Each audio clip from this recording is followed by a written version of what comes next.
여러분 평안하십니까? 오늘도 말씀과 함께 주님의 은혜 가운데 거하시기 바랍니다. 오늘 말씀은 시편 145편입니다. 말씀 개요입니다. 1절과 2절은 주의 이름을 송축하겠다는 시인의 다짐이 담겨 있고 3절부터 20절은 하나님을 찬양해야 하는 이유를 밝히고 있습니다. 하나님은 위대하신 능력을 가지신 분이시고 하나님을 경외하는 백성들에게 은혜를 베푸시기 때문입니다. 21절에서 시인은 다시금 하나님을 영원히 송축하겠다고 말하면서 마무리합니다. 말씀 묵상입니다. 다윗은 시편에서 하나님을 나의 왕이라고 부릅니다. 왕이신 나의 하나님이여, 내가 주를 높이고 영원히 주의 이름을 송축하리이다. 다윗은 자신이 이스라엘의 왕이었지만 하나님이 자신의 왕이라고 고백하고 있습니다. 이 고백은 위대한 고백입니다. 이 고백을 할 수 있는 사람은 세상에서 가장 소중한 진리를 깨달은 사람입니다. 하나님께서는 천지 만물을 창조하시고 다스리시는 왕이십니다. 그런데 그 왕이 나 한 사람을 다스리십니다. 왕과 나, 하나님과 나와의 1대1의 관계입니다. 우리가 무언가를 배울 때 1대1 레슨을 받으면 여러 명이 같이 배울 때보다 더 많은 비용을 지불해야 하죠. 가르치는 사람과 친밀감을 느끼면서 보다 세밀하게 나에게 맞는 레슨을 받을 수 있기 때문이죠. 자, 그런데 왕이신 하나님께서 우리 각 사람에게 1대1 레슨을 해주시는 거예요. 우리 각 사람에게 관심과 사랑을 갖고 보살펴 주시는 것입니다. 우리가 알아야 할 것을 가르쳐 주시고 우리가 가야 할 길로 인도해 주십니다. 악한 세력이 우리를 삼키려 할 때에 왕이신 하나님의 권세와 능력으로 지켜주십니다. 다윗은 그것을 알았죠. 체험했기 때문입니다. 그래서 하나님을 나의 왕이라고 고백하고 있는 것입니다. 하나님께서는 보잘것없는 목동 다윗을 이스라엘의 왕으로 만들어 주셨습니다. 하나님은 아기 때 물에 던져져 죽을 수밖에 없었던 모세를 이스라엘의 위대한 지도자로 세우셨습니다. 하나님은 창녀의 아들인 입다를 위대한 장군으로 만들어 주셨습니다. 하나님은 야망과 열정이 가득해서 그리스도인들을 박해하던 청년 사울을 위대한 사도 바울로 만드셨습니다. 하나님은 죄책감에 사로잡혀 몸부림치던 일개 수도사 루터를 위대한 종교개혁자로 만드셨습니다. 하나님은 땜장이었던 존 버년을 위대한 작가로 만들어 주셨습니다. 그들이 위대한 삶을 살 수 있었던 것은 그들과 함께 하신 하나님이 위대하고 강하신 왕이셨기 때문이었죠. 하나님은 보잘것없는 우리를 위대한 하나님의 사람으로 만들어 주십니다. 우리를 찾아오셔서 위대한 하나님의 일에 동참하게 하십니다. 우리는 그 하나님을 찬양하는 것이죠. 내가 날마다 주를 송축하며 영원히 주의 이름을 송축하리이다. 우리가 날마다 하나님을 높이고 찬양할 수 있는 이유는 하나님이 날마다 우리를 사랑하시고 날마다 우리와 함께 하시기 때문입니다. 하나님은 모든 것을 아시고 모든 것을 하실 수 있는 왕이십니다. 그런데 그 하나님이 내 인생의 왕이 되십니다. 그래서 보잘것없는 나의 인생을 위대하게 만들어 주시는 것입니다. 그래서 우리는 날마다 주를 송축하게 되는 것입니다. 5절입니다. 주의 존귀하고 영광스러운 위엄과 주의 기이한 일들을 나는 작은 소리로 읊조리리이다. 여기서 읊조린다는 것은 묵상하는 것을 말합니다. 우리는 개인적으로 하나님께서 행하신 일들을 생각하는 시간을 가져야 합니다. 그렇지 않으면 우리의 영혼이 메말라 버리기 때문입니다.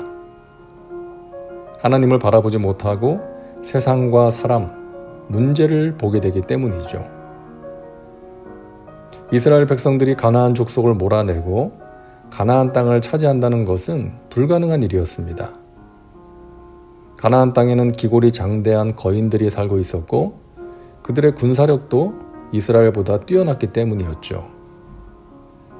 하지만 그들은 하나님께서 그동안 자신들에게 행하셨던 일들을 기억해야 했습니다. 자신들이 어떻게 애굽에서 나오게 되었는지, 어떻게 홍해를 건넜는지, 어떻게 아말렉을 이겼는지를 생각해야 했던 것이죠. 결국 하나님께서는 그들로 하여금 요단강을 건너게 하셨고 견고한 성 여리고를 함락하게 해주셨습니다. 주의 존귀하고 영광스러운 위엄과 기이한 일들을 나타내 보여주신 것이죠. 그렇게 가나안 족속을 몰아내고 가나안 땅을 차지할 수가 있었던 것입니다. 하지만 이스라엘 백성들은 그런 하나님을 잊어버리고 죄를 반복합니다. 하나님께서는 하지만 그런 백성들을 버리지 않으시고 사랑으로 징계하시고 깨닫게 하시고 돌이키게 하시고 회복시켜 주십니다. 그래서 시인은 고백합니다. 야훼는 은혜로우시며 긍휼이 많으시며 노하기를 더디하시며 인자하심이 크시도다. 하나님은 우리 한 사람 한 사람에 대해서 오래 참으십니다. 노하기를 더디하십니다. 우리가 회개하고 돌아오면 우리를 더욱 사랑하시고 높여주십니다. 그래서 하나님의 인자하심이 크다고 말하는 것이죠. 또한 시인은 고백합니다. 야훼께서는 모든 것을 선대하시며 그 지으신 모든 것에 긍휼을 베푸시는도다. 여기서 선대한다는 것은 좋게 한다는 뜻입니다. 히브리어로 토브라는 단어입니다. 하나님은 우리를 좋게 만드신다는 것이죠. 뛰어나게 하시고 최고의 걸작품으로 만드십니다. 그래서 우리는 서로에게 당신에게 좋은 일이 일어납니다. 당신은 존귀한 주님의 자녀입니다. 주님의 걸작품입니다. 라고 고백하는 것입니다. 하나님은 우리를 선대하십니다. 우리가 만나는 일들을 합력하여 선으로 만드십니다. 여러분 잘 아시는 리바이스 청바지의 유래를 들어보셨을 겁니다. 독일의 가난한 유대인 집에서 태어난 리바이 스트라우스라는 분은 18세가 되던 해에 꿈을 안고 미국 뉴욕으로 건너갑니다. 천과 의류 행상을 했는데 벌이가 쉽지 않아서 당시 서부에서 일어난 골드러시, 그러니까 금광 개발 사업이죠. 그것을 하기 위해 캘리포니아로 갔는데 이미 먼저 도착한 사람들이 모두 금광을 선점한 상태였죠. 리바이 스트라우스는 어쩔 수 없이 그곳에서 자기가 하던 일, 천 파는 일을 하기 시작합니다. 어느 날 천막을 만드는 천을 대량으로 납품할 기회를 얻게 되어서 부푼 기대를 가지고 대량의 천을 준비했는데 그만 갑작스러운 계약 파기로 인해서 그 많은 물량을 떠안아야 하는 상황에 처한 것이죠. 창고에 쌓인 천막천을 바라보면서 낙심 가운데 있던 그에게 한 가지 아이디어가 떠오릅니다. 당시 광산에서 일하던 광부의 작업용 바지가 금세 헤어져서 문제였는데 이 질긴 천막용 천으로 바지를 만들면 어떨까 하는 생각이 든 것이죠. 그렇게 해서 탄생한 것이 오늘날 우리가 잘 아는 리바이스 청바지입니다. 이후에 제임스 딘, 말론 브란도, 엘비스 프레슬리 등의 스타들이 즐겨 입으면서 전 세계적으로 대중화되었고 세계 패션의 역사를 바꾸어 놓게 된 것입니다. 때때로 우리 인생에 들이닥치는 고난 때문에 마음이 무너질 때가 있습니다. 그러나 하나님께서는 그 고난 속에서도 우리를 선대하십니다. 좋게 만들어 주십니다. 고난을 통해 우리를 다듬으시고 성장시키십니다. 중요한 진리를 깨닫게 하십니다. 성령님께서 창조적인 아이디어를 주셔서 우리를 다시금 일으켜 세워주시는 것입니다. 여러분, 위대하고 강하신 왕 되신 하나님, 그리고 선대하시는 하나님을 묵상하심으로 오늘도 승리하시기를 바랍니다.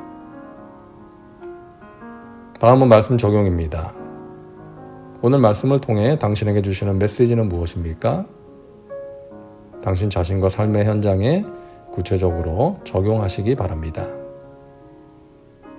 이제 기도합니다.